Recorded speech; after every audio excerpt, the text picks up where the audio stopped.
The Discernment Field, Episode 8, The Architecture of Influence, Framing, Environments, and the Design of the Field. Hello, and welcome to the Discernment Field, a podcast on mind, behavior, perception, and the search for clarity in an emotionally reactive world. In the previous episode, we explored control theory and human behavior. We looked at feedback loops, reinforcement, punishment, reward, emotional control, institutional conditioning, and the ways systems train people over time. We asked what behavior is being reinforced, what behavior is being suppressed, who benefits from the loop, and what new feedback would change the pattern. Now we move one layer wider. The field before the thought, because if episode 7 asked how behavior is trained, episode 8 asks, who or what designs the field that trains it? Before a person makes a decision, the field has already begun shaping the decision. Before a person forms an opinion, the frame has already suggested what kind of situation they are in. Before they consciously analyze the evidence, language, imagery, authority, repetition, social proof, emotional atmosphere, and environmental design may already have prepared the body to lean one way rather than another. This is the architecture of influence. Influence does not always begin with someone arguing directly. It does not always arrive as persuasion, manipulation, propaganda, salesmanship, emotional pressure, or overt control. Sometimes influence begins in the arrangement of the room, the design of a website, the order of the options, the color of a warning sign, the music beneath a news segment, the polished authority of a spokesperson. The repeated phrase becomes familiar enough to feel true, the default setting that most people never change. The headline tells you what emotion to feel before you have read the article. The field speaks before the argument begins. This is one of the core lines of this episode, and if we want discernment, we have to learn to read the field before obeying the message. A supermarket does not need to command you to buy certain products. It arranges visibility, lighting, placement, smell, timing, pricing, and convenience. A platform does not need to force you to keep scrolling. It removes natural stopping points, creates notifications, personalizes the feed, and rewards attention with intermittent stimulation. A political message does not need to tell you what to think explicitly. It can frame the issue as safety, threat, freedom, betrayal, protection, extremism, justice, or crisis before the actual details are considered. A family does this too. A family can frame a painful truth as bringing up the past, a boundary as selfishness, silence as maturity, and compliance as love. A workplace can frame dissent as negativity, overwork as dedication, and conformity as professionalism. A spiritual group can frame doubt as ego, discomfort as resistance, and obedience as alignment. A relationship can frame honest expression as drama, emotional withdrawal as peace, and control as care. The frame gives the first meaning. Once the frame is accepted, many conclusions begin to follow automatically. If something is framed as safety, resistance may look reckless. If something is framed as freedom, caution may look oppressive. If a person is framed as difficult, their legitimate concerns become easier to dismiss. If a question is framed as dangerous, curiosity becomes morally risky. If silence is framed as peace, truth becomes disruption. If performance is framed as professionalism, authenticity becomes a liability. This is why framing is not just language, it is reality design. The frame decides what counts as reasonable, emotional, selfish, brave, extreme, mature, suspicious, necessary, compassionate, or dangerous. It narrows the interpretive field before conscious thought has properly begun. Episode 8 is not about paranoia. It is not about assuming that every environment is sinister, every symbol is manipulative, every institution is lying, or every message is deliberately engineered by a hidden hand. Influence is unavoidable. Every space influences. Every relationship creates a field. Every platform is designed. Every culture teaches attention. Every family has frames. Every word carries associations. Every symbol awakens memory, identity, feeling, or expectation. The question is not whether influence exists. The question is whether the field expands clarity, agency, truth, and perception, or narrows people into urgency, compliance, reaction, shame, dependency, and unconscious behavior. This is where discernment becomes more subtle. In earlier episodes, we looked at emotional reaction, manipulation, identity, nervous system state, incentives, and control loops. Now we ask how the environment itself prepares those responses. How does the field make one pathway feel natural, and another pathway feel difficult? How does it make one conclusion feel safe, and another feel socially expensive? How does it make one behavior frictionless and another exhausting? How does it prime emotion before thought arrives? A person may believe they are freely choosing, but the field may have arranged the choices. They may believe they are responding to evidence, but the frame may have already told them what the evidence means. They may believe they are following their intuition, but the atmosphere may have primed fear, urgency, belonging, or desire. They may believe they are thinking independently, while their attention has been guided step by step towards the approved conclusion. This is not a reason to despair. It is a reason to slow down. Once we can see the architecture, we can step back from it. We can ask what the field is doing. We can ask what emotion is being primed. We can ask which symbols are being used. We can ask what is being repeated. We can ask who is being presented as authority. We can ask what has been made visible and what has been hidden. We can ask whether our attention is being expanded or captured. Influence becomes less powerful when it becomes visible. So in this episode, we will explore the architecture of influence: framing, language, symbols, authority, social proof, emotional priming, digital attention design, environments, rituals, and choice architecture. We will look at how influence begins before argument, how reality is shaped by the design of the field, and how discernment can learn to read the atmosphere before reacting to the message.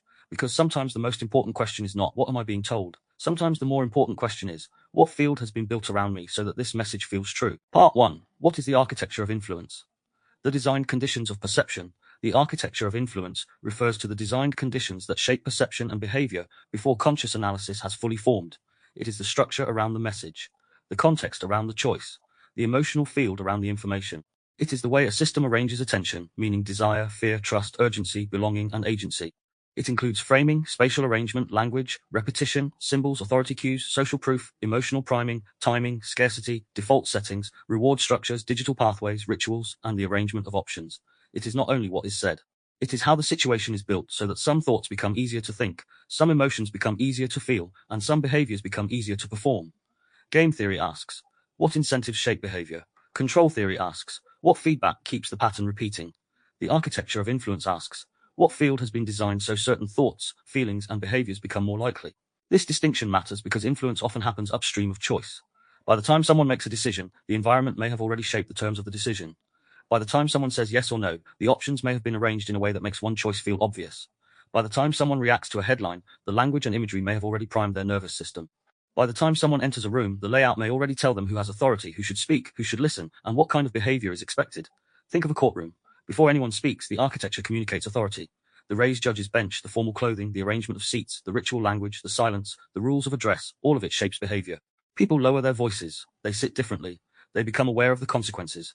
The environment itself participates in the meaning of justice, order, hierarchy, and seriousness. Think of a church, temple, or sacred space.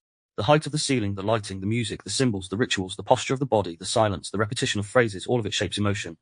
It can create reverence, belonging, humility, surrender, awe, peace, devotion, or obedience. Whether one interprets that spiritually, psychologically, culturally, or architecturally, the field is influencing the body before a formal argument begins. Think of a supermarket. Products are not arranged randomly. The most profitable or attractive items are placed where the eye naturally goes. Essentials may be positioned to make you walk through more of the store. Offers are highlighted. Smells, colors, lighting, music, packaging, and pricing all guide behavior. Nobody has forced you, but the field has made some choices easier, more visible, more tempting, and more habitual. Think of a website. One button is bright, another is gray. One path is frictionless, another requires extra clicks. A subscription may be easy to start and difficult to cancel. A default setting may be pre-selected. A notification creates urgency. A countdown timer creates scarcity. A personalized recommendation removes the need to search. The design does not merely serve the user, it shapes the user. This is choice architecture. The options exist, but the arrangement of the options changes behavior. A default setting can guide millions of decisions because many people will not alter it. A form can make one pathway simple and another confusing. A menu can make one choice feel standard and another exceptional. A platform can make engagement effortless and leaving inconvenient. Choice remains, but agency has been shaped by friction. Influence begins when the field makes one pathway feel natural and another pathway feel difficult. This is one of the key insights of this episode. In relationships, the architecture of influence can be emotional. A person may not explicitly say, "Do not disagree with me," but if disagreement always leads to withdrawal, tension, accusation, or emotional punishment, the field has been designed around compliance. Another person may not explicitly say, "You must caretake me," but if their distress always becomes the center of the room, others may learn to organize around it. A relationship can have an architecture: what is permitted, what is punished, what is repeated, what is avoided, what roles are assigned, and what emotional states control the atmosphere. In families, architecture appears as a story.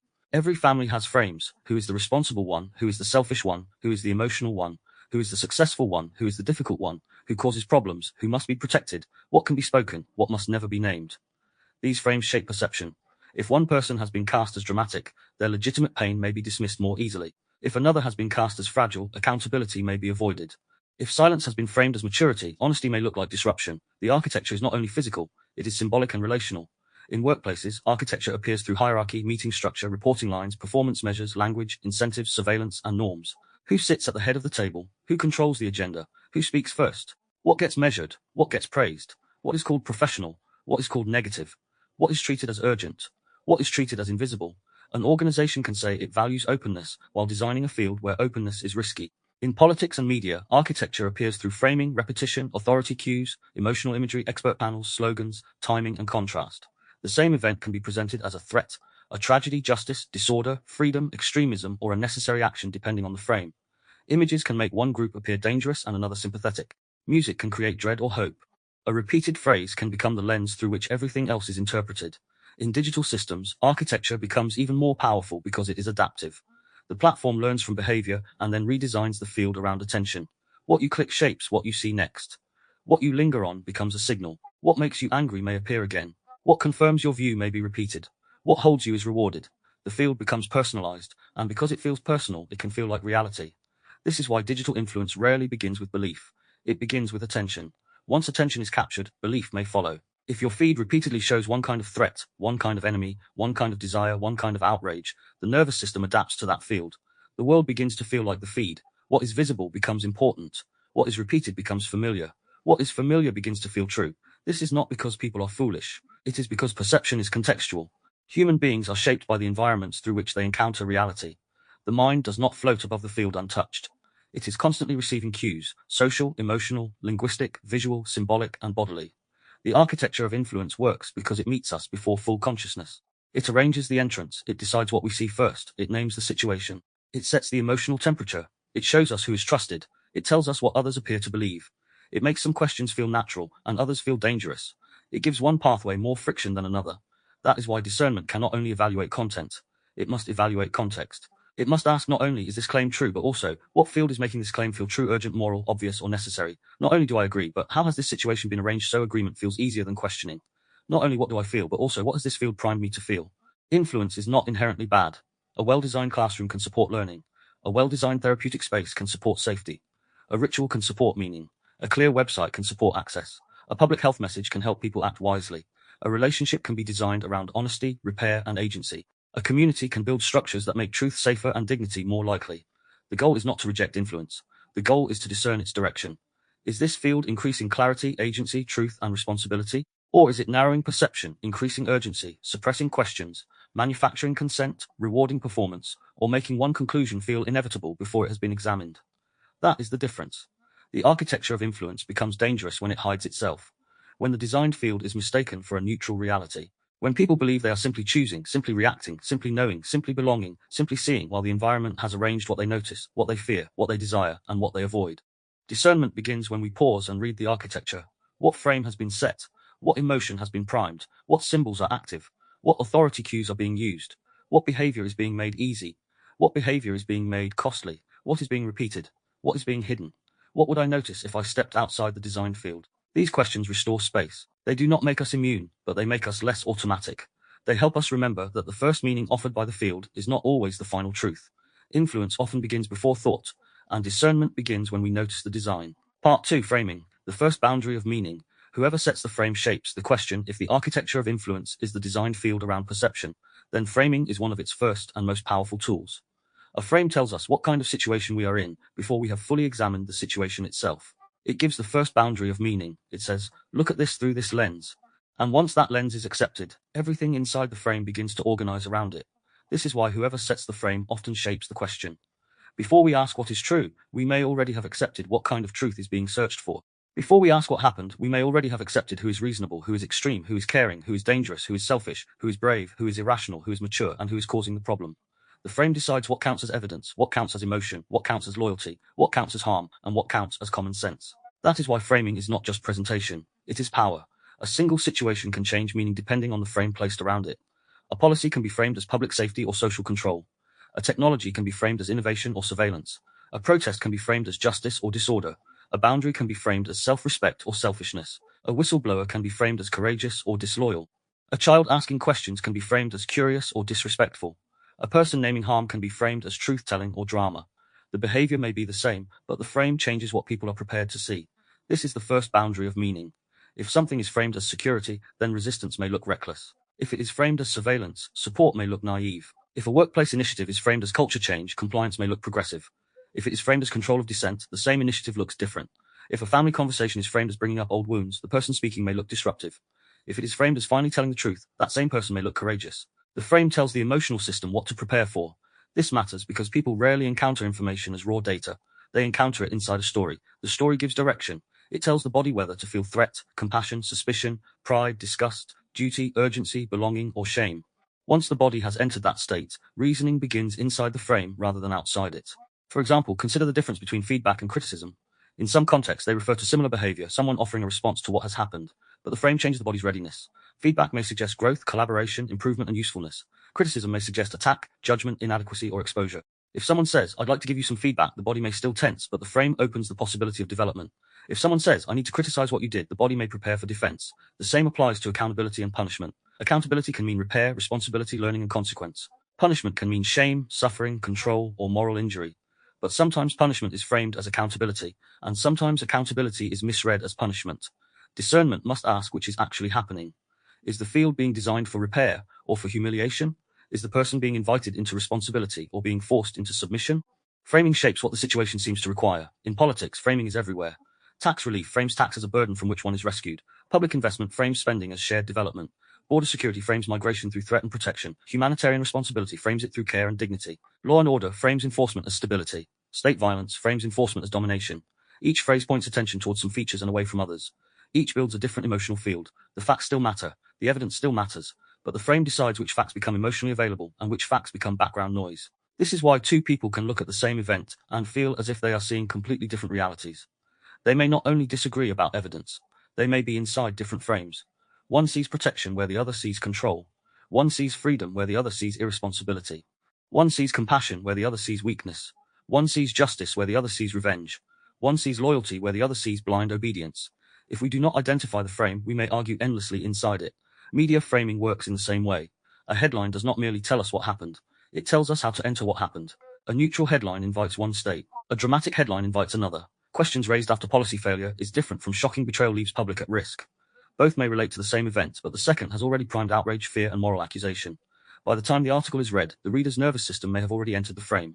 Images intensify this. A person photographed smiling, frowning, shouting, crying, or standing beside particular symbols may be framed before they speak. A crowd can be shown as a mob or a movement. A leader can be shown as authoritative or sinister. A city can be shown as thriving or decaying. A crisis can be made to feel immediate through color, sound, pacing, music, and repetition. The frame becomes sensory. This is where framing connects to the body. A frame is not just cognitive, it is somatic. It prepares the nervous system. It tells the body what kind of world it is in. A repeated frame becomes a habit of perception. If someone is repeatedly framed as dangerous, the body begins to tighten before evidence is examined. If a group is repeatedly framed as stupid, evil, selfish, or asleep, curiosity decreases. If authority is repeatedly framed as safety, obedience may feel calming. If authority is repeatedly framed as corruption, suspicion may become automatic. Again, sometimes suspicion is warranted, and sometimes trust is warranted. The point is that frames train expectation. In relationships, framing can decide the whole emotional direction of a conflict. Suppose one partner says, "You are attacking me," when the other is trying to raise a concern. If the frame of attack is accepted, the conversation becomes defensive. The original issue disappears. The person raising the concern must now prove they are not attacking before the concern can even be heard. The frame has moved the center of gravity. Or someone says, "You're being dramatic," when the other person is expressing pain. Now the frame is no longer something hurt you. It is your emotional response is excessive. The pain becomes suspect. The person may start defending their right to feel rather than explaining what happened. Again, the frame controls the question. A more discerning frame might be, "Something has landed strongly here. Let's understand what happened." That does not automatically validate every interpretation, but it keeps inquiry open. It does not turn emotion into a verdict, and it does not dismiss emotion as irrational. It frames the moment as something to be examined together. This is why relational framing is so powerful. Words like always, never, overreacting, selfish, controlling, needy, cold, dramatic, ungrateful, and immature do not simply describe behavior. They frame identity. Once identity is framed, the conversation becomes harder to repair because the person is no longer responding to a specific behavior, they are defending the self. Specificity is often the antidote to destructive framing. Instead of "you're selfish," the clearer frame is, "When you changed the plan without checking with me, I felt disregarded." Instead of "you always avoid accountability," the clearer frame is, "When the conversation gets difficult, you often leave before we resolve it." Instead of "you're too sensitive," the clearer frame is, "This affected you strongly. I want to understand why, and I also want us to check the facts." Specific framing keeps reality navigable. Global framing turns the person into the problem. In workplaces, frames can shape entire cultures. If dissent is framed as negativity, people will stop dissenting. If overwork is framed as dedication, people will burn out with pride. If emotional exhaustion is framed as a lack of resilience, the system avoids examining its demands. If compliance is framed as teamwork, independent thought becomes socially risky. If leadership criticism is framed as disloyalty, the organization loses intelligence. The question is always, what does this frame make easy to see, and what does it make difficult to say? That question is central. A frame does not necessarily lie. It may reveal part of the truth. Safety may be a legitimate frame. Freedom may be a legitimate frame. Accountability may be legitimate. Care may be legitimate. The danger comes when a frame becomes total, when it allows only one kind of meaning, when it hides trade-offs, when it makes alternative frames morally forbidden. For example, safety can illuminate real danger. But if safety becomes the only frame, it may justify excessive control. Freedom can illuminate real autonomy. But if freedom becomes the only frame, it may ignore responsibility or harm. Compassion can illuminate human suffering. but if compassion becomes the only frame, it may avoid boundaries. Accountability can illuminate responsibility, but if accountability becomes the only frame, it may become punishment. Discernment does not simply reject frames, it compares them. What does this frame reveal? What does it hide? Who benefits if this frame dominates? What alternative frame would change the meaning? What becomes unspeakable inside this frame? What emotion does this frame produce? What behavior does it make more likely? These questions help us step outside the first boundary of meaning. Public controversies often become frame wars. One side frames an event as harm, another frames it as freedom, one frames it as corruption, another frames it as necessary governance, one frames it as hate, another frames it as truth-telling, one frames it as protection, another frames it as control. People then argue facts, but the deeper conflict may be about which frame decides the moral reality of the event. This is why the same evidence can be interpreted differently depending on the frame. Evidence does not interpret itself, it is placed inside a story of meaning. That does not mean all interpretations are equal. Some frames are more accurate, more complete, more honest, more proportionate. But we cannot assess that unless we identify the frame first. A manipulative frame often does several things. It rushes the audience into a moral position. It makes doubt feel dangerous. It assigns roles too quickly: hero, villain, victim, traitor, savior. It narrows the acceptable emotional response. It makes one conclusion feel obvious before the evidence has been examined. It punishes alternative interpretations. It turns complexity into suspicion. A discerning frame does the opposite. It slows the field. It allows evidence to appear. It distinguishes what is known from what is inferred. It separates emotion from conclusion without dismissing emotion. It keeps multiple possibilities open long enough for reality to become clearer. It asks what the frame itself is doing. This is where the architecture of influence becomes practical. When you encounter a message, ask, what frame am I being asked to accept? Am I being asked to see this as a crisis, betrayal, opportunity, threat, moral duty, personal failure, collective danger, liberation, progress, or protection? What happens if I refuse that frame for a moment? What else becomes visible? In relationships, this can prevent unnecessary escalation. This is rejection may become this is a delayed reply and my body is reading it through abandonment fear. In politics, this is common sense may become this is one frame. What interest does it serve? In media, this is shocking betrayal may become this is an emotionally charged presentation. What is confirmed? In workplaces, this is negativity may become this may be inconvenient feedback. The shift is not always dramatic, but it restores agency. Once we can see the frame, we are no longer fully inside it. The most dangerous frames are the ones that feel like neutral reality, the ones we do not notice, the ones that seem obvious because everyone around us shares them, the ones embedded in family language, professional norms, political identity, platform design, spiritual vocabulary, or cultural common sense. These frames become the air we breathe. Discernment begins when we notice the air. Who named this situation for me? What did that name make me feel? What did it make me assume? What did it make me ignore? And what would reality look like if I changed the frame? This does not mean inventing any frame we like. It means refusing to let the first frame become the only frame. It means holding meaning open long enough to examine whether the architecture is helping us see or guiding us towards a pre-selected response. Because whoever sets the frame shapes the question, and whoever shapes the question often shapes the answer. Part 3: Language, Symbols, and Emotional Priming. How the field teaches the body what to feel. If framing sets the first boundary of meaning, then language and symbols begin to fill that frame with emotional charge. They tell the body what kind of atmosphere it is entering. They prepare the nervous system to feel threat, trust, desire, shame, belonging, reverence, disgust, suspicion, urgency, or hope before the conscious mind has fully examined what is being presented. This is where influence becomes more than argument. It becomes state design. A word is not just a word. A symbol is not just a decoration. A phrase is not only a carrier of information. Language and symbols are cues. They carry memory, history, identity, association, rhythm, emotional tone, cultural meaning, and nervous system implication. They can make something feel safe before it has been tested. They can make something feel dangerous before it has been understood. They can make a group feel familiar before we know who they are. They can make a policy feel protective, a product feel desirable, a person feel trustworthy, a threat feel immediate, or a question feel morally suspicious. This is why the architecture of influence uses language and symbols so carefully. The field not only tells us what to think, it teaches the body what to feel. A public message that uses the word crisis does something different from a message that uses the word transition. Crisis prepares the nervous system for urgency. Transition prepares it for adjustment. Threat creates a different bodily response from challenge. Protection feels different from control. Freedom feels different from recklessness. Safety feels different from surveillance. Accountability feels different from punishment. Healing feels different from correction. Loyalty feels different from obedience. Awakening feels different from indoctrination. The words are not neutral containers. They guide the emotional interpretation, and once the emotional interpretation has begun, the mind often works inside it. This connects directly with the mirror linguistic hypothesis and nervous system language. If language is not merely symbolic but regulatory, then every repeated phrase participates in the state of the listener. Language does not only describe the world, it can organize the body's readiness towards the world. A sentence can tighten the chest, soften the breath, raise suspicion, invite surrender, provoke shame, create urgency, or restore orientation. It enters the nervous system as pattern, rhythm, implication, tone, and relational signal. This is why language can shape discernment before conscious reasoning begins. If a headline says, "New report raises questions," the body may remain in curiosity. If it says, shocking betrayal exposes dangerous truth, the body is prepared for anger, fear, and moral urgency. The facts in the article may overlap, but the state has changed. And when the state changes, interpretation changes with it. Influence often works by making the body feel the conclusion before the mind examines the claim. That line is central, because once the body feels the conclusion, the mind may begin looking for reasons to support the feeling. Fear looks for a threat, anger looks for blame, shame looks for fault, belonging looks for agreement, desire looks for justification, disgust looks for distance, urgency looks for action. The state begins to organize evidence around itself. This is not because people are unintelligent. It is because cognition is embodied. The mind does not process meaning in isolation from the body. We do not encounter words as pure dictionary definitions. We encounter them through tone, memory, cultural charge, social setting, repeated association, and bodily state. Language is always more than content.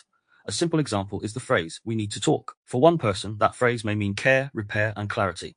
For another, it may mean danger, criticism, abandonment, punishment, or emotional exposure. The words are the same, but the body receives them through history. The phrase has been paired with previous consequences. If we need to talk has often preceded conflict, the nervous system may react before anything else is said. The field has already shifted. This is emotional priming. A cue appears and the body prepares for a familiar state. Public systems use this constantly, whether deliberately or by habit. Words like emergent safety, crisis, risk, responsibility, extremism, harm, protection, freedom, threat, and public good do not merely inform. They prime. They prepare the listener for a particular moral and emotional posture. The listener may still think critically, but they are thinking inside a state that has already been activated. Symbols operate in a similar way, often faster than words. A flag can prime loyalty, belonging, sacrifice, pride, resistance, grief, nationalism, or conflict, depending on the viewer's history. A uniform can prime trust, authority, fear, compliance, resentment, or safety. A badge can signal legitimacy. A religious icon can prime reverence, guilt, comfort, devotion, or suspicion. A corporate logo can prime familiarity, aspiration, quality, status, or manipulation. A warning sign primes caution. A medical symbol primes care, expertise, or vulnerability. A mask can prime protection for one person, control for another. A raised fist, a dove, a cross, a crown, a scale, an eye, a lock, a flame, a serpent, a child's face, a broken chain. Each carries emotional architecture. A symbol compresses meaning into an image. That is why symbols are powerful. They allow a whole field of association to arrive at once. They do not need to explain themselves step by step. They activate what is already stored in the viewer's personal memory, cultural narrative, group identity, fear, hope, belonging, trauma, reverence, and suspicion. This is also why symbolic conflict can become so intense. People are often not arguing about the object itself. They are arguing about the meaning field it activates. One person sees a symbol as heritage, another sees oppression. One sees protection, another sees compliance. One sees freedom, another sees danger. One sees sacredness, another sees control. The visible symbol becomes the meeting point of invisible histories. Discernment does not require us to pretend symbols are meaningless. It asks us to slow down enough to examine what they are doing. What does this symbol activate in me? What story does it bring with it? What behavior does it make more likely? Who is using it, and for what purpose? What does it make easier to feel? What does it make harder to question? Symbols can be used to unite, orient, heal, and give meaning. They can also be used to bypass thought, create obedience, intensify group identity, demonize outsiders, or manufacture emotional certainty. The same is true of slogans. A slogan compresses a worldview into repeatable language. It is designed to travel. It is short enough to remember, emotionally charged enough to repeat, and simple enough to organize a group around. A good slogan can clarify a principle. It can give courage. It can help people name what they could not previously articulate.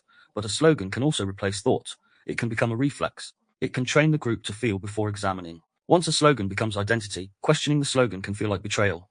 This is why repetition matters. A phrase repeated often enough becomes familiar, and familiarity can feel like truth. It begins to live in the body as a cue. People do not have to rethink it each time. The phrase appears, the state arrives, the group response follows. This is how public language becomes conditioning. Think of repeated phrases in advertising, limited time, trusted by millions, new and improved, because you're worth it, don't miss out.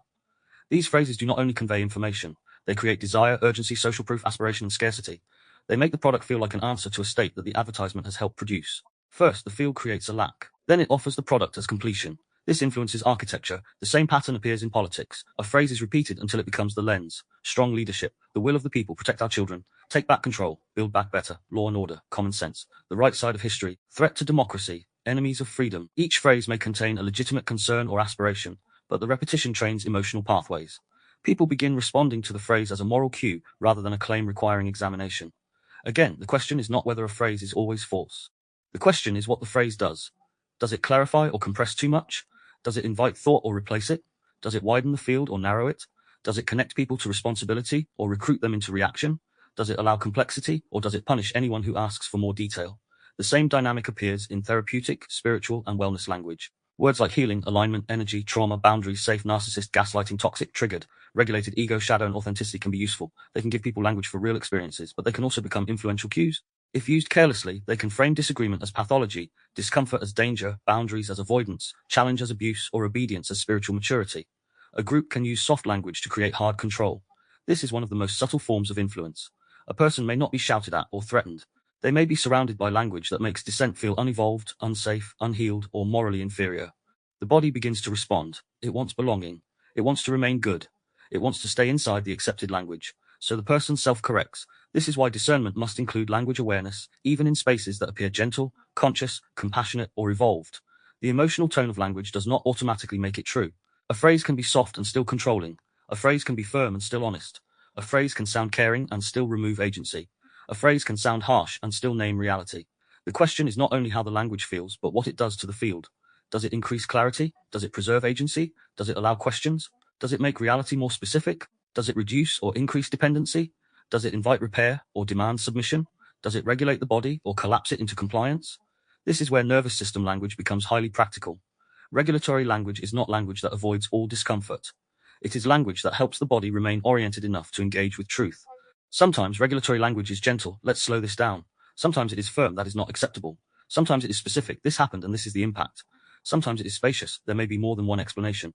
Sometimes it is boundary-based, I can discuss this, but not through shame. Dysregulating language, by contrast, may create fog, shame, panic, urgency, dependency, collapse, or defensive reaction. It may globalize, you always. It may pathologize, you're clearly triggered. It may moralize, a good person would understand. It may rush, you need to decide now. It may threaten belonging, everyone can see what you're doing. It may remove specificity, people are concerned. It may frame the person rather than the behavior, you are the problem. Language becomes an environment, and because language becomes an environment, it can train the body. A child raised around contempt learns to brace. A person surrounded by urgency learns to rush. A group surrounded by slogans learns to repeat. A workplace surrounded by corporate positivity may learn to hide exhaustion. A public trained on crisis language may struggle to return to proportion. A relationship shaped by vague accusations may create chronic anxiety. A community shaped by shame language may create compliance while calling it growth. This is why emotional priming deserves so much attention. Emotional priming is the process by which the field prepares a state before the message is fully processed. It can happen through words, symbols, colors, music, lighting, pacing, imagery, repetition, facial expressions, tone of voice, and social cues. A dark background, urgent music, red warning graphics, rapid cuts, and words like threat or breaking prime one state. Warm lighting, calm music, slow speech, and words like community, care, and together prime another. A person in a lab coat primes expertise. A speaker at a podium with flags primes authority. A room arranged in rows primes listening. A circle primes participation. A locked door primes restriction. A countdown timer primes scarcity. A badge primes legitimacy. A crowd primes belonging or pressure. The field is already speaking. Before the content arrives, the body has been prepared. This matters because emotional priming can be used for good. A calm environment can help people learn. A clear sign can help people navigate. A ritual can help people grieve. A symbol can help a group remember shared values. A gentle tone can help a difficult truth be heard. A structured process can make accountability less threatening. Influence is not inherently manipulative, but influence becomes manipulative when the emotional field is designed to bypass discernment. When fear is primed to rush consent. When shame is primed to silence questions. When belonging is primed to reward conformity. When authority is primed to prevent examination. When desire is primed to create dependency. When urgency is primed to reduce agency. When symbols are used to conclude feel sacred, inevitable, or morally untouchable. The discerning person learns to ask, what state is this field trying to produce in me? Not in a paranoid way, in a grounded way. What am I being invited to feel? Fear? Desire? Shame? Urgency? Reverence? Disgust? Loyalty? Superiority? Helplessness? And once that state is present, what behavior becomes more likely? Will I buy, share, comply, attack, withdraw, agree, defend, confess, perform, stay silent, join, submit, stop questioning? This is how language and symbols become behavioral architecture. They prime state, and state shapes action. One of the most powerful examples is the use of moral language. Moral language carries immediate emotional force because it touches identity. Words like good, evil, harm, justice, complicity, purity, betrayal, innocent, dangerous, and responsible do not merely describe. They locate people in a moral field. They tell us who is safe to stand with and who must be opposed. Sometimes moral clarity is necessary. Some situations do require firm ethical language. But moral language can also become a shortcut that prevents careful examination. Once a person or group is placed into the moral category of evil, stupid, dangerous, selfish, unclean, asleep, or corrupt, curiosity becomes harder. The body does not want to understand what it has been told to reject. This is how dehumanization can begin. Not always with direct cruelty, but with repeated symbolic and linguistic framing that makes another person or group feel less worthy of listening to. They become a label a threat, a stereotype, a contamination, a joke, a problem. Once that happens, behavior towards them changes. Disrespect becomes easier. Exclusion becomes easier. Punishment becomes easier. Indifference becomes easier. Language prepares the moral permission. This is why discernment must be careful with labels. Labels can protect truth when used precisely. Calling abuse abuse, coercion coercion, manipulation manipulation, and harm can be necessary. But if labels become too broad, too fast, or too tied to identity performance, they can become weapons. They can flatten complexity and give the body permission to stop seeing the person. The question is, does this label increase accuracy, or does it merely intensify reaction? Symbols can do the same. A group may use symbols to create belonging internally and suspicion externally. The symbol tells members, we are us. It may also tell them, they are not us. This can be harmless in many contexts. Shared symbols help humans coordinate. But when symbols become moral borders, they can narrow empathy. The symbol becomes a gate. Inside means good, outside means dangerous. Influence architecture often combines language, symbols, and repetition into a coherent emotional environment. Consider a campaign that wants people to adopt a behavior. It may use trusted colors, official logos, expert voices, repeated slogans, images of families or danger, moral language about responsibility, social proof showing that everyone else is doing it, and shame language towards those who hesitate. The behavior may or may not be wise. That requires evidence.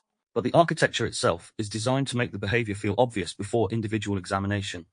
This is why discernment does not only ask whether the conclusion is right, it asks how the conclusion is being installed. What words are repeated? What symbols are used? What emotions are primed? What authority is invoked? What social belonging is offered? What shame is threatened? What questions are discouraged? What alternative symbols or phrases are excluded? This approach allows us to hold nuance. A message can contain truth and still use manipulative architecture. A campaign can serve a legitimate concern and still prime fear excessively. A group can have valid grievances and still use language that narrows discernment. A relationship can involve real hurt and still frame the other person unfairly. A spiritual community can offer real healing and still use symbols and language that create dependency. Discernment does not require all or nothing interpretation. It asks for proportion. This is especially important because people often swing between naivety and total rejection. Either they trust the field completely, or they reject everything as manipulation. But mature discernment finds a third position. It says, influence exists. Now let us examine whether it serves clarity or control. Let us separate the evidence from the emotional architecture.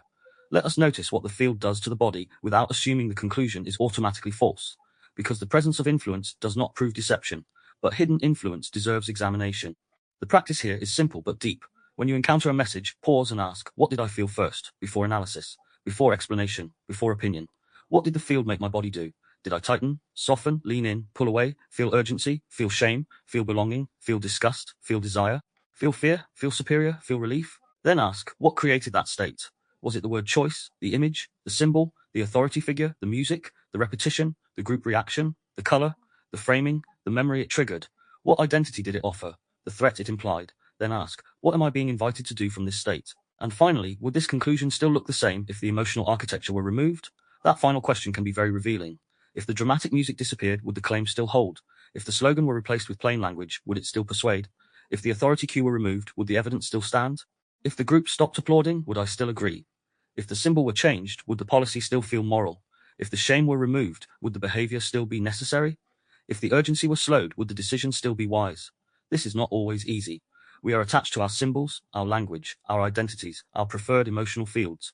But discernment asks us to become less easily led by atmosphere, not emotionless, not detached from meaning, not immune to beauty, ritual, belonging, or moral feeling, but conscious.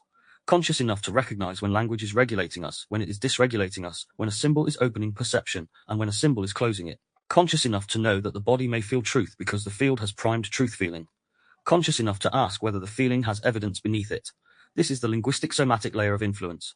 Words enter the body. Symbols enter the body. Repetition enters the body. Tone enters the body. The field shapes the state, and the state shapes discernment. So if we want to see clearly, we must learn to read language and symbols not only for what they mean, but for what they do. Do they widen or narrow? Do they clarify or cloud? Do they orient or rush? Do they invite agency or demand obedience? Do they create belonging through truth or belonging through conformity? Do they regulate the body into capacity or activate the body into reaction? Because the field often teaches the body what to feel before the mind has finished asking what is real. Part for authority, social proof, and the manufactured sense of reality. When the crowd becomes evidence, if language and symbols teach the body what to feel, then authority and social proof teach the mind what to trust. They help create the sense that something is credible, accepted, obvious, safe, desirable, or true before the evidence has been personally examined. This does not mean authority is always false, or that social proof is always manipulation. Expertise matters. Experience matters. Institutions can hold useful knowledge. Consensus can sometimes point towards reality.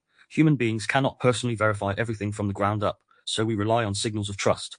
The problem begins when the signal replaces discernment. Authority cues can make something feel true because it is presented in the language, setting, clothing, tone, or structure of expertise.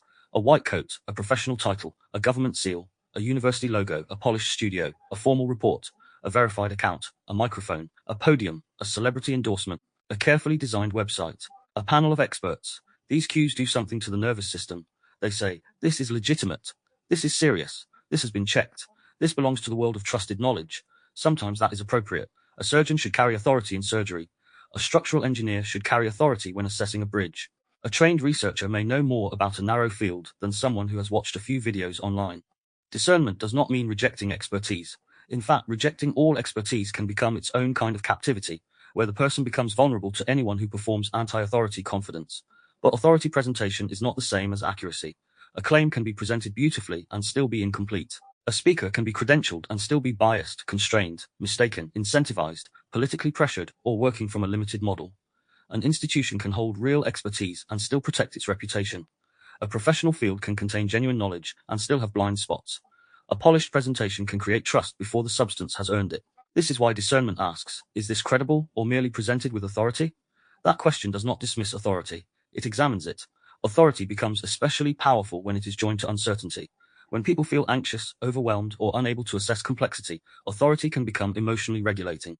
It offers relief. Someone knows. Someone is in charge. Someone has the answer. Again, that can be healthy when the authority is transparent, accountable, and grounded. But it can become dangerous when the feeling of relief becomes stronger than the work of examination. A frightened public may accept authority more readily because authority promises order. A confused employee may accept leadership messaging because it reduces ambiguity. A vulnerable person may accept a spiritual teacher's interpretation because it gives meaning. A patient may accept a medical explanation because they need hope. A follower may accept a public figure's certainty because uncertainty feels unbearable. The more emotionally dependent people become on authority, the harder it becomes to question that authority without feeling unsafe. This is where authority becomes part of the architecture of influence. It not only provides information, it shapes the emotional relationship to information. It tells people how much doubt is permitted, which questions are respectable, who is allowed to speak, and what kind of challenge will be treated as ignorance, arrogance, danger, or disloyalty. In a healthy field, authority can be questioned without collapse. The expert can explain their reasoning, the leader can tolerate challenge, the institution can correct errors, the teacher can distinguish genuine inquiry from bad faith attack without pathologizing every question. Healthy authority does not require blind submission, it invites accountable trust. Unhealthy authority asks for trust without transparency. It may use complexity to discourage questioning. You would not understand. It may use status to silence doubt. Who are you to question this? It may use moral pressure. A responsible person would accept this. It may use social proof. Everyone credible agrees. It may use fear.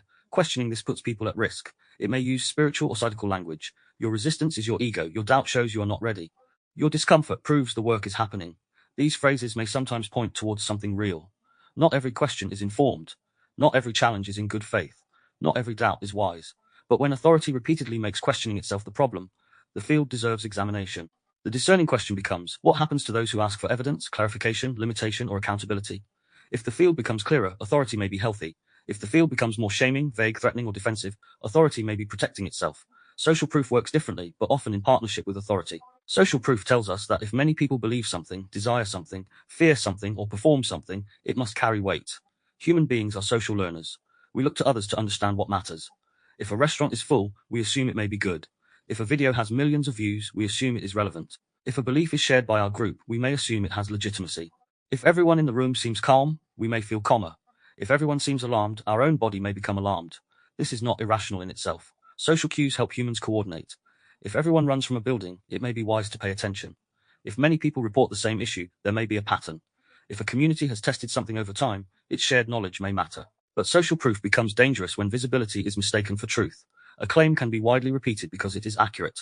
It can also be widely repeated because it is emotionally satisfying, strategically amplified, algorithmically rewarded, socially fashionable, or useful to a group identity. Popularity is not proof. Trending is not the truth. Consensus is not always wisdom. And isolation is not always an error. The crowd can reveal reality. It can also manufacture reality feeling. This is one of the key dangers of digital life. Visible metrics create instant social proof, likes, shares, comments, views, ratings, reviews, follower counts, and trending lists. These numbers do not simply measure attention, they influence attention. A post with high engagement appears more important. A person with a large following appears more credible. A product with many reviews feels safer. A video with millions of views feels culturally relevant. A hashtag trending worldwide feels like a public event.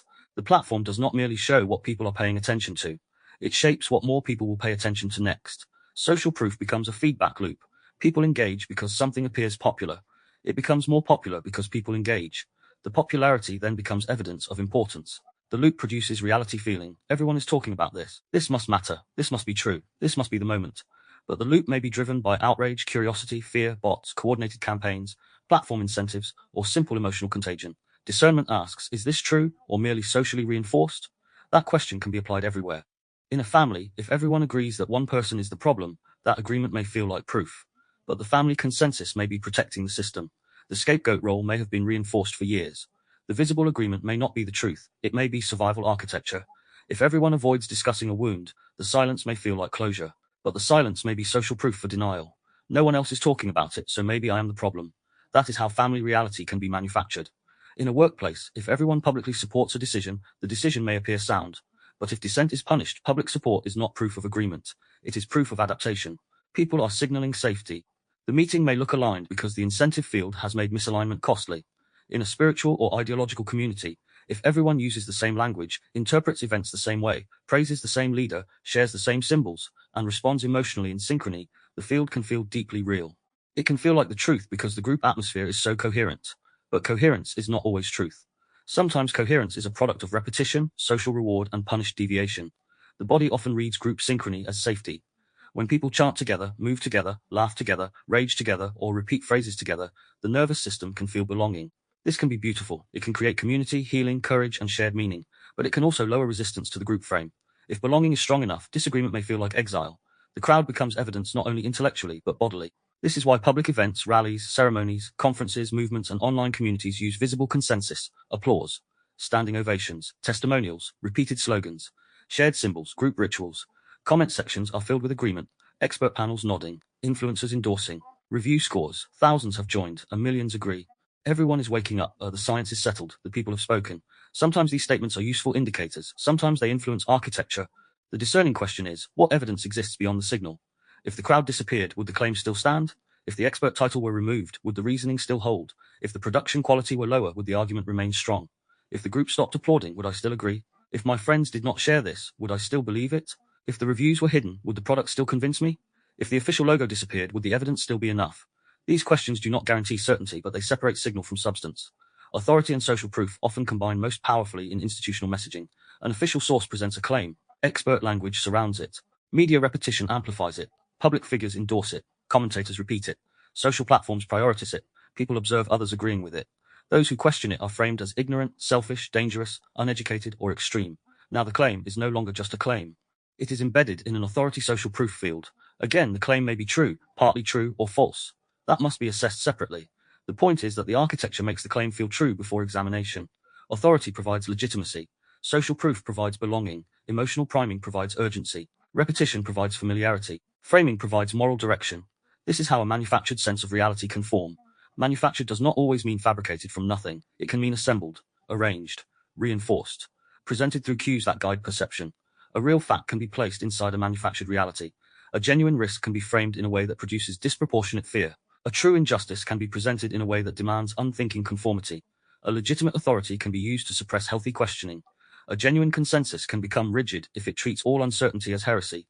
Discernment requires us to hold more than one layer. Is there substance here? What is the evidence? What authority is being invoked? How accountable is that authority? What social proof is being displayed? Who is absent from the visible consensus? What emotional state is being produced? What questions become costly? That question, who is absent from the visible consensus, matters deeply. Social proof is shaped by visibility. If dissenting voices are excluded, punished, algorithmically buried, professionally risky, or socially shamed, then visible agreement may be misleading. The fact that everyone appears to agree may not mean everyone agrees. It may mean only certain people are safe to speak.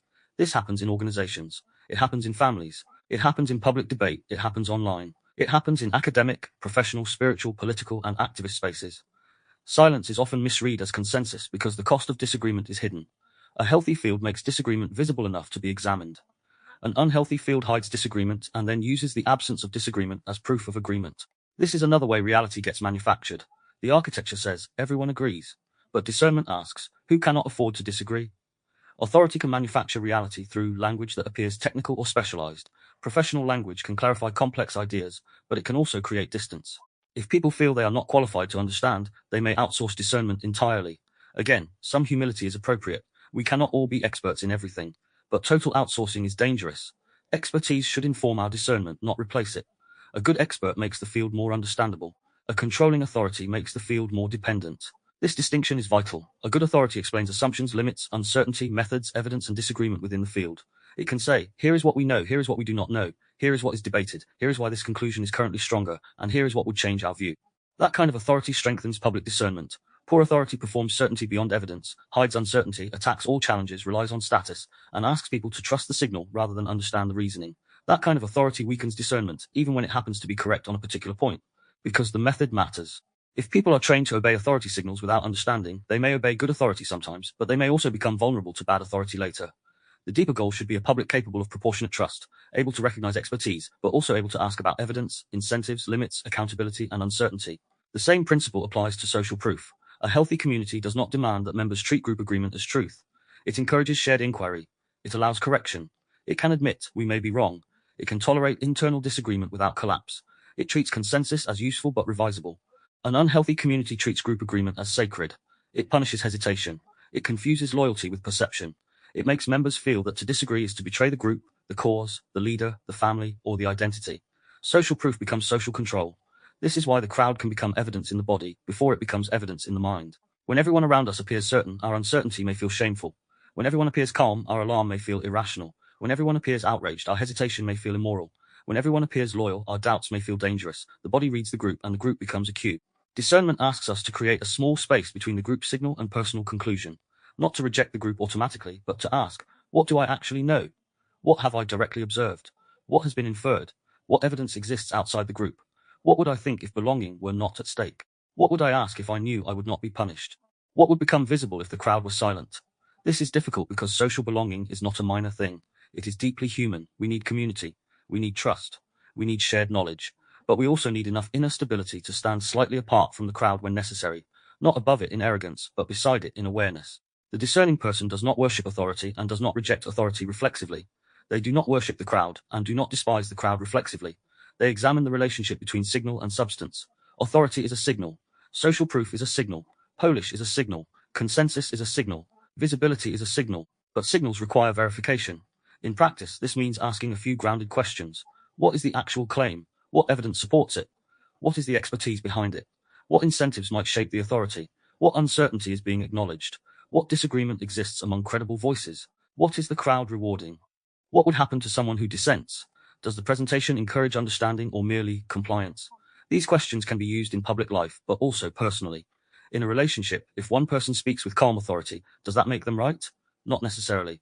Calm can be regulation, but it can also be control. In a family, if everyone agrees you are too sensitive, does that make it true? Not necessarily. The family may be protecting its frame. In a workplace, if leadership presents a polished vision, does that mean the culture is healthy? Not necessarily. Look at the feedback, the incentives, the lived experience. In an online space, if thousands agree, does that prove the claim? Not necessarily. Look at the evidence beyond engagement. This is not about becoming impossible to persuade. It is about being persuaded by substance rather than architecture alone. Because authority and social proof can be useful guides, but they become dangerous masters. When authority is accountable, it can support discernment. When social proof reflects real shared observation, it can help us notice patterns. When expertise is transparent, it can deepen understanding. When consensus remains open to revision, it can be valuable. But when authority cannot be questioned, when consensus cannot be examined, when visibility is mistaken for truth, when polish replaces evidence, when the crowd becomes the proof, and when belonging depends on agreement, the field has moved from guidance into control. That is the manufactured sense of reality. Not necessarily a reality built from nothing, but a reality made to feel settled before the question has truly been asked. Discernment interrupts that process. It says, I can respect expertise without surrendering perception. I can listen to the crowd without being swallowed by it. I can notice consensus without confusing it for certainty. I can feel the authority cue and still ask for evidence. I can feel the pull of belonging and still leave space for truth, because the crowd can inform us. Authority can guide us, but neither should replace the living work of discernment.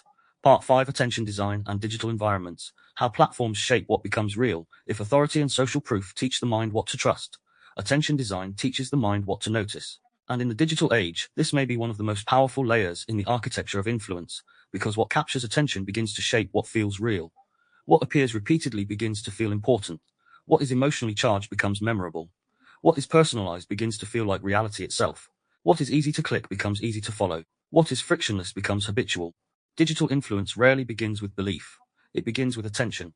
Before someone believes a narrative, they may first have been trained to notice it.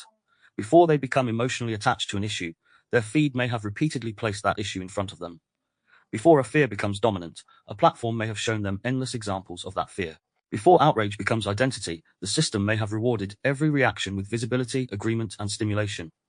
This is why platforms are not neutral windows onto the world. They are designed environments. They attract attention. They decide what becomes visible, what is repeated, what appears urgent, what disappears quickly, what is recommended next, what is measured publicly, and what emotional states keep people engaged. A feed is not just a list of content. It is a behavioral environment. It teaches the nervous system what to expect. It trains the eye on where to look. It trains the thumb to keep moving. It trains the mind to expect novelty, reaction, comparison, stimulation, and intermittent reward. It trains the body to move from one emotional state to another before any state has been properly processed. Fear, outrage, desire, humor, shame, curiosity, comparison, moral judgment, relief, envy, belonging, suspicion, disgust, hope, collapse. Then the next post appears. This constant shifting of state can make discernment more difficult because the mind is not allowed to stay with anything long enough for integration. A serious public issue appears between a joke, an advert, a personal confession, a political argument, a spiritual quote, a traumatic image, a lifestyle aspiration, and a product recommendation. The nervous system is pulled through incompatible realities within seconds. The field becomes fragmented, and fragmented attention creates fragmented meaning. This is why infinite scroll is so significant. Traditional environments often had natural endings. A book chapter ended. A program ended. A conversation ended. A newspaper had a final page. Infinite scroll removes the ending. The system says there is always more. Another post, another update, another reaction, another fear, another argument, another possibility, another version of reality. Without a natural stopping point, the user must create the boundary internally. But if the platform has already activated urgency, curiosity, comparison, loneliness, or emotional reward, that boundary becomes harder to create. The design makes continuation easier than completion. Notifications work similarly. A notification is not just information. It is a cue. It says, something has happened. Someone has responded. You may be needed. You may be seen. You may be missing out. Your social field has moved without you. The nervous system receives the signal before the mind has decided whether it matters. The small sound, vibration, red dot, badge, banner, or number becomes a call to re-enter the platform. This is attention architecture. The platform does not need to persuade you with a full argument. It only needs to interrupt your state often enough that returning becomes automatic. And because the reward is intermittent, it becomes more powerful. Sometimes the notification is meaningless. Sometimes it is important. Sometimes it is validation. Sometimes conflict. Sometimes opportunity. Sometimes disappointment. The unpredictability keeps attention attached. The nervous system checks because the next check might matter. This is how attention design becomes behavioral conditioning. Algorithms intensify this because they respond to the user. If you stop on certain content, the system learns. If you click, share, comment, watch longer, pause, react, or return, the system receives feedback. Then it gives you more of what held you. This creates a loop. Your attention trains the platform, and the platform trains your attention. Over time, the feed becomes less like the world and more like a mirror of your reactivity. If fear holds you, fear appears. If outrage holds you, outrage appears. If beauty holds you, beauty appears. If conflict holds you, conflict appears. If identity confirmation holds you, identity confirmation appears. If conspiracy, celebrity, trauma, politics, health anxiety, spiritual certainty, moral conflict, or status comparison holds you, the environment can begin organizing itself around that pull. This does not mean every platform is deliberately trying to create a distorted reality for each person in some simple sense. The mechanism is often more basic: hold attention, increase engagement, predict behavior, serve more of what keeps the user present. But the result can still be profound. People may begin living inside different attention worlds, not only different opinions, but different realities of emphasis. One person's feed says the world is full of danger. Another person's feed says the world is full of opportunity. Another says everyone is corrupt. Another says everyone is healing. Another says society is collapsing. Another says the main problem is the enemy group. Another says the main task is self-improvement. Another says everything is a market. Another says everything is trauma. Another says everything is awakening. Each feed trains a different sense of what is real. This is why digital environments can alter perception without needing to change every belief directly. They shape salience. Salience means what stands out, what feels prominent, what the mind considers relevant. If a topic appears repeatedly, it becomes more available to memory. If certain threats are constantly visible, the world feels more threatening. If certain bodies, lifestyles, achievements, relationships, or identities are constantly visible, the self may begin to feel lacking by comparison. Attention design changes the emotional weather of the mind. This is particularly important with outrage. Outrage is highly shareable because it offers energy, moral clarity, and social bonding. It gives people something to feel and someone to feel it with. Platforms that reward engagement often reward outrage because outrage produces reaction. People comment, argue, defend, condemn, share, mock, and return. The system reads engagement, not wisdom. So outrage rises. But outrage does not simply inform. It changes the nervous system. It keeps the body mobilized. It creates enemies. It makes nuance feel like weakness. It rewards certainty. It makes public performance tempting. And over time, people may begin to mistake constant reaction for moral awareness. The same applies to fear. Fear keeps attention because the nervous system prioritizes threat. A possible danger, even if uncertain, pulls the mind. The platform learns that the threat holds users. The user learns that the world is dangerous. More threats appear. Fear becomes a loop. Desire works too. Images of beauty, success, wealth, romance, travel, transformation, status, spiritual elevation, productivity, or lifestyle perfection create a state of lack. The user feels behind, incomplete, unseen, or not enough. Then the platform offers products, courses, advice, identities, communities, and solutions. First, the field creates comparison. Then it offers consumption as regulation. This is not just advertising. It is nervous system design. Digital environments shape behavior by making some actions effortless and others difficult. Sharing is easy. Reacting is easy. Scrolling is easy. Buying is easy. Following is easy. Joining is easy. But pausing is harder. Verifying is harder. Reading in full is harder. Leaving is harder. Holding complexity is harder. Remembering the body is harder. Returning to real-world proportion is harder. The design favors speed. Discernment often requires slowness. That tension sits at the center of digital life. A headline arrives. It is emotionally charged. The share button is right there. The comments are already moving. The group has already reacted. The body feels urgency. The architecture makes the next behavior easy.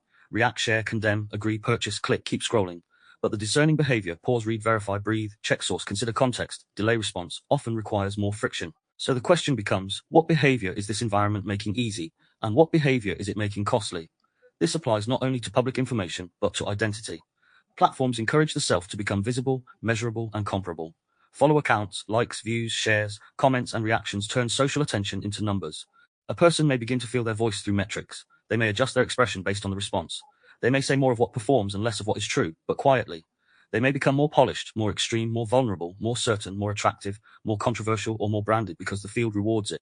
The platform does not only host identity, it shapes identity. People learn what version of themselves receives attention.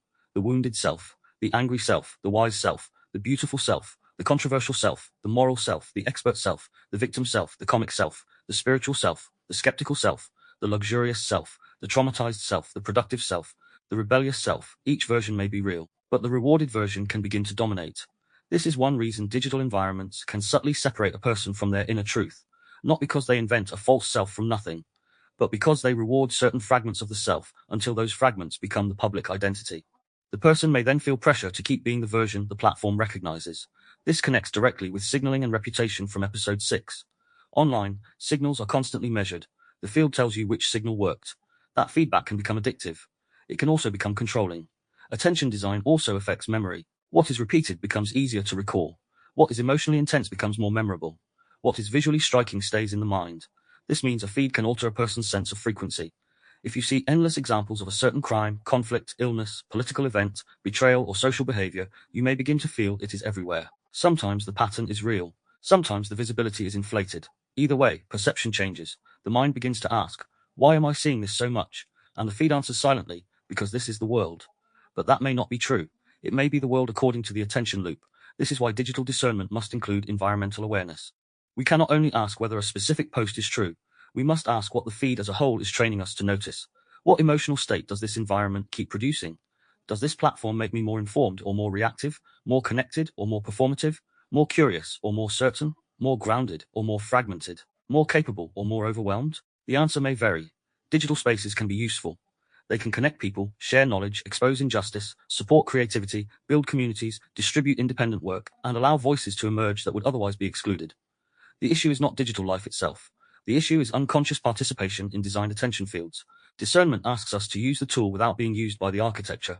That may mean adding friction intentionally, turning off notifications, delaying sharing, reading before reacting, checking sources, leaving the app after a set time, following people who complicate your view rather than only confirm it, returning to long-form reading, noticing bodily state after scrolling, asking whether the feed has changed your sense of reality, choosing not to feed outrage with attention, resisting the urge to treat metrics as worth. It may also mean remembering the scale. The feed is global, but the body is local. The feed can show suffering from everywhere, conflict from everywhere, danger from everywhere, desire from everywhere, and outrage from everywhere. The nervous system then tries to metabolize a world it was never designed to process at that speed or scale. Collapse or numbness may follow. So the question is not only what you consume, but how much world your body can hold before discernment collapses. Digital environments make the distant immediate, the rare visible, the extreme memorable, and the emotional shareable. That can expand awareness, but it can also distort proportion. The task is to remain awake without becoming overwhelmed, informed without becoming captured, connected without becoming addicted, responsive without becoming reactive. This is the practice of attention sovereignty, not total withdrawal, not naive immersion, a conscious relationship with the field. Before reacting to the message, read the environment. What is this platform training me to notice? What emotional state does this feed keep producing? What does it make easy to consume? What makes it hard to pause, verify, or leave? What version of myself does this space reward? What reality does this feed keep rehearsing? And what would I notice if I stepped away long enough for my nervous system to return to the room I am actually in? Because the digital field is not neutral. It is designed, and what is designed around attention will eventually shape perception, unless discernment learns to see the design. Part 6: Environments, Rituals, and Choice Architecture. The space shapes the behavior. If digital environments show us how attention can be designed, then physical and social environments show us something just as important. Behavior is often shaped before a choice is consciously made. The room, the ritual, the layout, the lighting, the sequence, the available options, the default setting, the timing, the social atmosphere, the position of authority, the presence of witnesses, the feeling of scarcity, the cost of refusal. All of these can influence what a person is likely to do before they have fully reflected on what they are doing. This is the architecture of influence at the level of space. A space is never completely neutral. It suggests behavior. It tells the body how to stand, how to speak, how loud to be, where to look, who matters, who decides, who is being watched, who is allowed to interrupt, and what kind of self is expected. A classroom, a church, a courtroom, a boardroom, a hospital waiting room, a supermarket, a political rally, a therapy room, a nightclub, a family dinner table, a social media feed. Each one shapes behavior differently. The space gives instructions without always using words. A room arranged in rows teaches attention in one direction. A circle invites participation. A raised platform creates hierarchy. A desk between two people can create distance or authority. A chair placed lower than another can make one body feel subordinate. Bright lights can make people alert or exposed. Soft lighting can create calm, intimacy, or suggestibility. Silence can create reverence, tension, or control depending on the context. Music can synchronize mood. Repetition can create ritual. Ritual can create belonging. This does not make environments bad. Good design can support learning, healing, dignity, reflection, cooperation, and safety. A calm space can help the nervous system settle. A clear process can reduce anxiety. A respectful ritual can give meaning to grief. A well-designed classroom can invite curiosity. A transparent meeting structure can make participation fairer. The issue is not that environments influence us. The issue is whether we are conscious of how they influence us. Because once the environment shapes the body shapes perception. Think of a political rally. Before any argument is made, the atmosphere is already doing work. The crowd, the music, the lighting, the flags, the repeated chants, the shared emotional rhythm, the speaker's elevated position, the sense of collective identity, all of it primes the nervous system. The individual may feel part of something larger. That can be inspiring. It can give courage. It can also reduce individual reflection because the group state becomes powerful. The crowd begins to think through the body. Think of a religious or spiritual space. The architecture may create awe. High ceilings, candles, symbols, sacred images, incense, music, silence, repeated phrases, bodily postures, shared rituals. These can deepen meaning, soften ego, support devotion, and create emotional release. But the same architecture can also make authority feel sacred, make questioning feel profane, or make surrender feel spiritually required. The discernment question is not whether the space is beautiful or meaningful. It is whether space expands consciousness or narrows agency. Think of a workplace meeting. The agenda is controlled by one person. The most senior person speaks first. Everyone else watches the social cues. A concern is raised, and the room tightens. People learn quickly. The architecture is not only the room, it is the sequence of who speaks, who interrupts, who summarizes, who takes notes, whose silence is interpreted as agreement, and whose disagreement is treated as disruption. The meeting may claim to be collaborative, but the design may train compliance. This is why choice architecture matters. Choice architecture refers to the way options are arranged so that some choices become easier, more visible, more attractive, or more likely than others. A default option, for example, is powerful because many people will stay with what is pre-selected. If a subscription renews automatically, continuing becomes easy and cancelling becomes an active effort. If healthy food is visible and accessible, that choice becomes easier. If the privacy-friendly option is hidden under 5 menus, privacy becomes costly. If a form requires extra steps to refuse consent, agreement becomes the path of least resistance. Choice remains, but the field has shaped the cost of choosing. This is one of the most subtle forms of influence, not removing choice, but arranging choice so that one path becomes natural and another becomes inconvenient. The person may still say, I chose it, and technically they did. But discernment asks, how was the choice presented? Which option was made frictionless? Which option required effort, shame, confusion, delay, or social discomfort? Friction is one of the most important elements in influencing architecture. If a behavior is made easy, it increases. If it is made difficult, it decreases. Digital platforms understand this. Retail understands this. Institutions understand this. Workplaces understand this. Relationships use it too, sometimes unconsciously. If telling the truth requires emotional labor, careful timing, risk and recovery, while staying silent creates immediate peace, silence becomes easier. If setting a boundary creates guilt, explanation, conflict, and emotional punishment, while saying yes brings warmth, saying yes becomes easier. If cancelling a service takes 30 minutes but joining takes 30 seconds, continuation becomes easier. If challenging a policy requires forms, appeals, waiting, and social risk, compliance becomes easier. Friction is not neutral. It is a behavioral force. Scarcity is another. When something is limited, time-bound, exclusive, nearly gone, invitation only, or framed as rare, the body may move into urgency. Scarcity can be real. But it can also be used to compress thought. Limited time, last chance, only a few places left. Everyone is moving now. Decide before it is too late. The nervous system hears loss approaching, and loss can narrow discernment. People often act faster when they fear missing out. Anchoring also shapes choice. If the first price you see is high, the second price may feel reasonable, even if it is still expensive. If the first option presented is extreme, a less extreme option may feel moderate. If the first frame is a crisis, a strong response may feel proportionate. The first reference point becomes the measuring line. This is why the order of information matters. What appears first often shapes what comes after. Sequencing matters too. A person may be led through small agreements before being asked for a larger one. A platform may first invite harmless engagement, then deeper participation, then identity attachment. A group may begin with broad values, then introduce stronger claims, then social commitments, then boundaries around questioning. A relationship may begin with charm, then dependence, then control. The sequence matters because each step prepares the next. Rituals are also part of influence architecture. A ritual is a repeated action that carries meaning. Ritual can be healing, grounding, communal, and beautiful. It can help people mark transition, grief, commitment, belonging, memory, gratitude, or responsibility. But ritual can also train obedience, identity, synchrony, and emotional submission. When people repeat words together, move together, stand together, bow together, chant together, confess together, or perform allegiance together, the body learns group rhythm. Again, this is not automatically bad. Human beings need ritual. The question is what the ritual trains. Does it train reflection or conformity, agency or surrender, shared responsibility or dependency, humility or hierarchy, connection or control? Does the person return from the ritual more conscious, more grounded, more capable of truth, or more fused with the group, more afraid of doubt, more dependent on the authority of the field? This is where discernment becomes spatial. We ask not only what is being said, but what the environment is doing to us. Is this space expanding my agency or quietly narrowing it? Do I feel more able to think or more pressured to comply? Do I feel more grounded in myself or more absorbed into the group mood? Does this room invite honest participation or does it arrange bodies into hierarchy? Does this process clarify choice or hide the cost of refusal? Choice architecture can also appear in moral language. Sometimes the options are arranged as though there are only two choices: care or cruelty, safety or danger, loyalty or betrayal, progress or ignorance, freedom or oppression. But many real situations contain more than two options. The field may create a false binary because binary choices are easier to manage. If you can be made to believe there are only two positions and one has been framed as morally unacceptable, then the acceptable choice becomes obvious. Discernment asks, are these really the only options? What third path is being hidden? What nuance has been removed? What would I choose if the options were not arranged under pressure? This applies to personal life too. A partner may frame a boundary as you either care about me or you don't. A workplace may frame overwork as you either support the team or you're not committed. A group may frame doubt as you're either with us or against us. These are choice architectures. They narrow the field until compliance feels like the only moral path.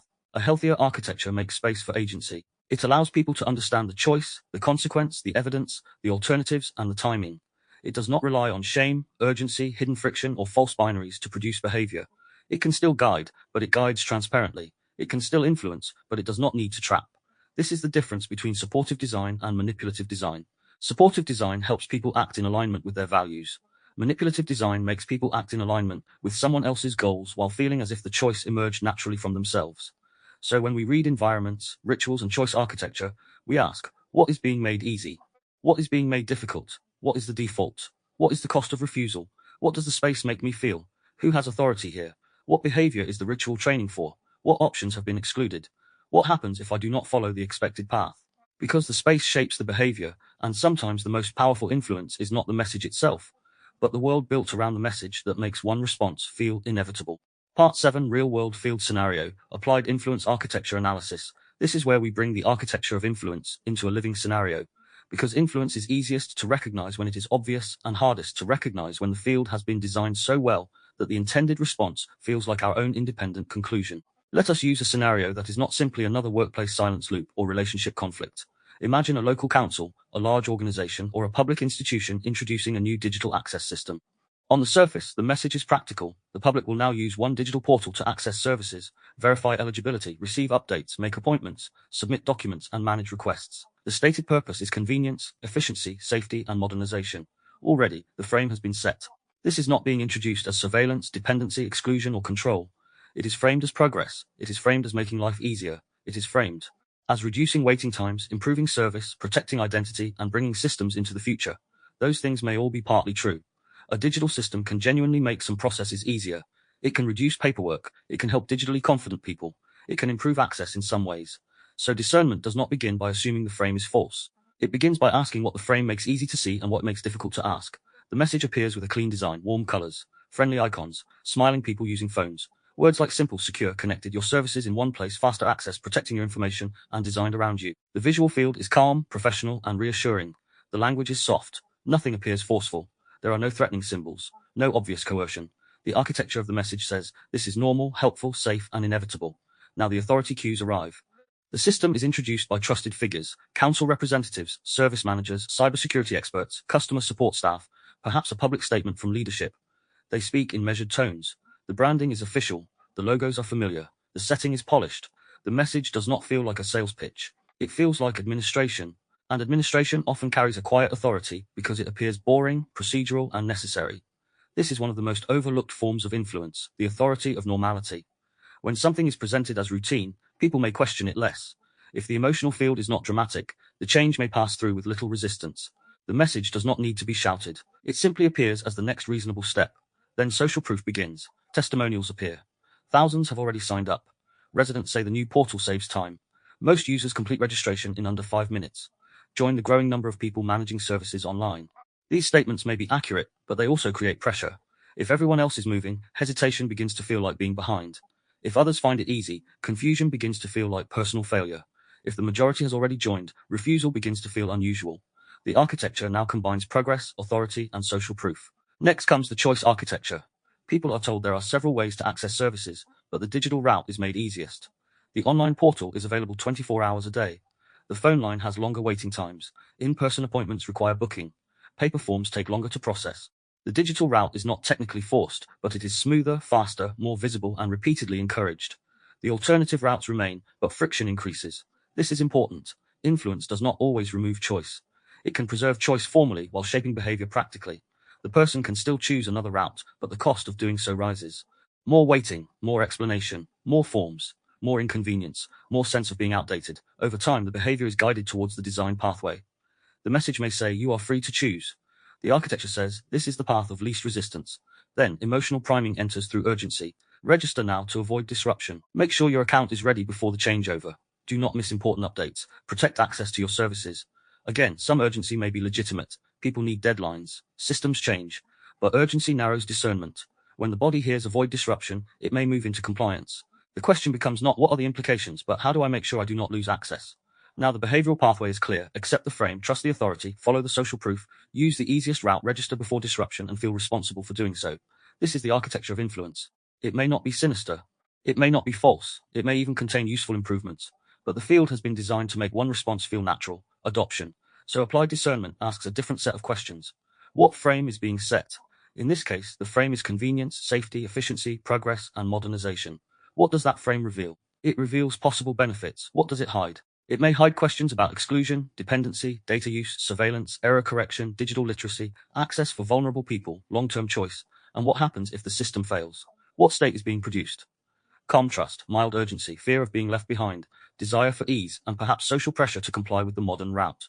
What symbols or authority cues are active? Official logos, professional design, expert language, institutional branding, friendly icons, and the tone of administrative inevitability. What behavior is being made easy? Digital registration, account creation, centralized access, data submission, and acceptance of default settings. What behavior is being made costly? Paper-based access, phone support, in-person conversation, refusal, delay, questioning, and asking for human alternatives. What is being repeated? Simple, secure, faster, convenient, modern, connected, protected. What is being hidden or made harder to ask? Who controls the data? How long is it stored?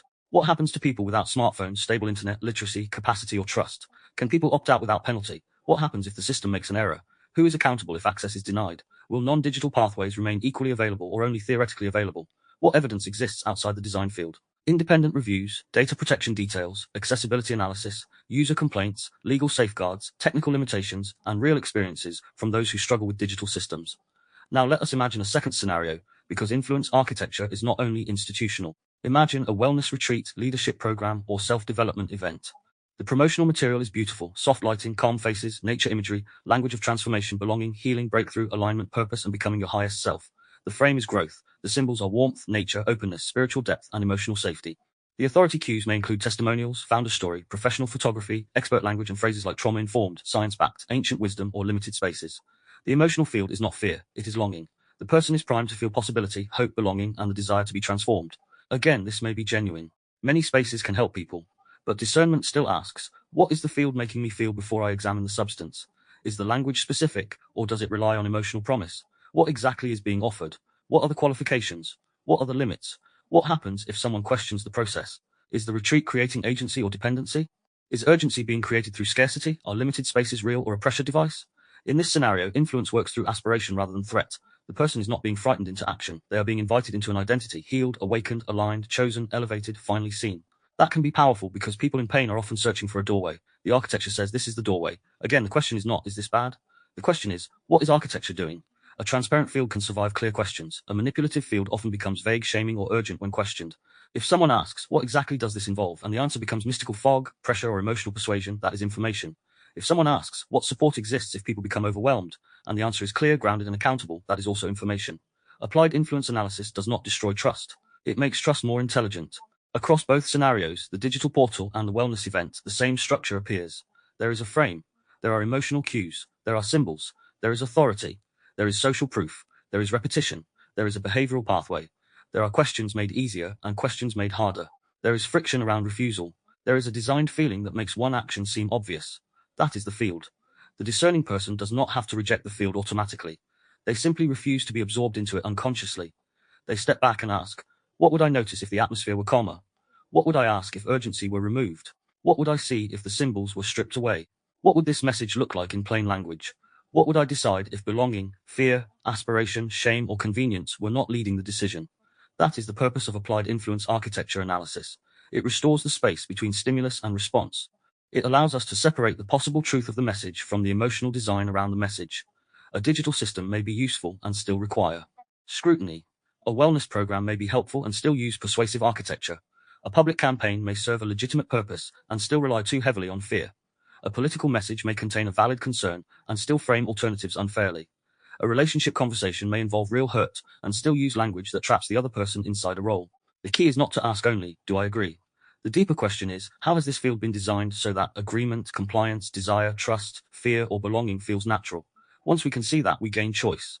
Not perfect freedom, but more conscious participation, because influence architecture loses some of its power when the design becomes visible. Part 8. The influence of architecture discernment practice. Reading the field before reacting to the message. If influence often begins in the design of the field, then discernment has to begin before we accept the message on its own terms. We can call this practice the field design check. The first question is, what frame is being set? Am I being asked to see this as safety, freedom, crisis, progress, danger, healing, loyalty, betrayal, responsibility, selfishness, or protection? The frame shapes the meaning before the evidence has been fully examined. The second question is, what emotion is being primed? Does the field make me feel fear, urgency, shame, desire, belonging, disgust, reverence, hope, superiority, guilt, or helplessness? Emotion is not the enemy of discernment, but it tells us what state the message is entering through. The third question is, what symbols or authority cues are being used? Is there a logo, expert, uniform, sacred image, official setting, polished production, celebrity, group ritual, or repeated slogan making the message feel more credible before I test it? The fourth question is, what behavior is being made easy? Am I being guided to click by agree, share, comply, join, confess, attack, stay silent, keep scrolling, or accept a default option? The fifth question is, what behavior is being made costly? Is it difficult to pause, question, refuse, leave, verify, ask for evidence, choose a different route, or speak outside the approved frame? The sixth question is, what is being repeated? Repetition creates familiarity, and familiarity can feel like truth. What phrase, symbol, warning, promise, enemy, desire, or moral claim keeps returning? The seventh question is, what is being hidden or made difficult to ask? Every field reveals some things and obscures others. What question would disturb the atmosphere? What fact would complicate the frame? What voice is missing? The eighth question is, what evidence exists outside the design field? If the music, branding, crowd, authority cue, urgency, and emotional framing were removed, what substance would remain? And finally, what would I notice if the atmosphere were calmer? This practice is not about rejecting everything because influence exists. Influence is unavoidable. Every environment shapes us. The question is whether the field increases clarity, agency, and truth, or narrows perception into urgency, compliance, reaction, and dependency. Discernment reads the field before obeying the message. Part 9: Integration, seeing the design without losing humanity. So as we come towards the close of this episode, we return to the central idea. Influence is not only persuasion, it is architecture. It is not only the argument someone makes, the belief they promote, the product they sell, the campaign they run, the policy they defend, or the message they repeat. It is the field built around all of it: the frame, the atmosphere, the symbols, the language, the repetition, the authority cues, the social proof, the emotional priming, the design of attention, the arrangement of choices, the pathway that is made easy and the pathway that is made difficult. Influence often begins before a person feels influenced. Before the mind has fully analyzed the claim, the body may already have been prepared. Before the person has weighed the evidence, the frame may already have told them what kind of situation they are in. Before they choose, the options may already have been arranged. Before they trust, authority may already have been signaled. Before they desire, lack may already have been created. Before they fear, the emotional architecture may already have primed danger. Before they comply, the cost of refusal may already have been made heavier than the cost of agreement. This is why the field matters. The field shapes what people notice. It shapes what feels urgent. It shapes what feels normal. It shapes what feels suspicious. It shapes what feels moral. It shapes what feels safe to ask. It shapes who appears credible, who appears extreme, who appears compassionate, who appears dangerous, who appears mature, and who appears disruptive. A frame can make control feel like safety. It can make surveillance feel like protection. It can make silence feel like peace. It can make compliance feel like care. It can make dissent feel like danger. It can make overwork feel like dedication. It can make performance feel like authenticity. It can make consumption feel like identity. It can make urgency feel like truth. And once the frame is accepted, people may begin reasoning inside the frame, without ever asking whether the frame itself deserves obedience. This is why discernment cannot only examine the message, it must examine the architecture around the message. It asks, what field am I inside? Am I in a field of fear, urgency, shame, desire, belonging, reverence, disgust, comparison, or moral pressure? Am I inside a digital environment designed to hold attention? A workplace designed to reward compliance? A relationship field where certain truths carry emotional punishment? A family frame where silence is called maturity? A public narrative where one conclusion has been made morally obvious before the evidence has been examined? Then it asks, what frame is shaping the meaning? Is this being framed as safety, freedom, crisis, progress, loyalty, betrayal, healing, responsibility, selfishness, danger, protection, or common sense? What does that frame reveal? What does it hide? Who benefits if this is the only acceptable frame? What alternative frame would change the meaning? Then it asks, what emotion is being primed? Fear makes urgency easier. Shame makes compliance easier. Desire makes consumption easier. Belonging makes repetition easier. Disgust makes dehumanization easier. Reverence makes questioning harder. Moral certainty makes nuance feel dangerous. Hope can open possibilities, but it can also be used to sell transformation without substance. Emotion is not the enemy. Emotion is information. But when emotion has been deliberately primed by the field, discernment has to ask what behavior that emotion is preparing. Then it asks, what pathway is being made easiest? Is it easier to click than to pause? Easier to agree than to question? Easier to register than to refuse? Easier to buy than to compare? Easier to stay silent than to speak? Easier to keep scrolling than to leave? Easier to follow the default than to choose consciously? Easier to perform loyalty than to admit uncertainty? Choice may still exist, but the architecture may have shaped the cost of choosing.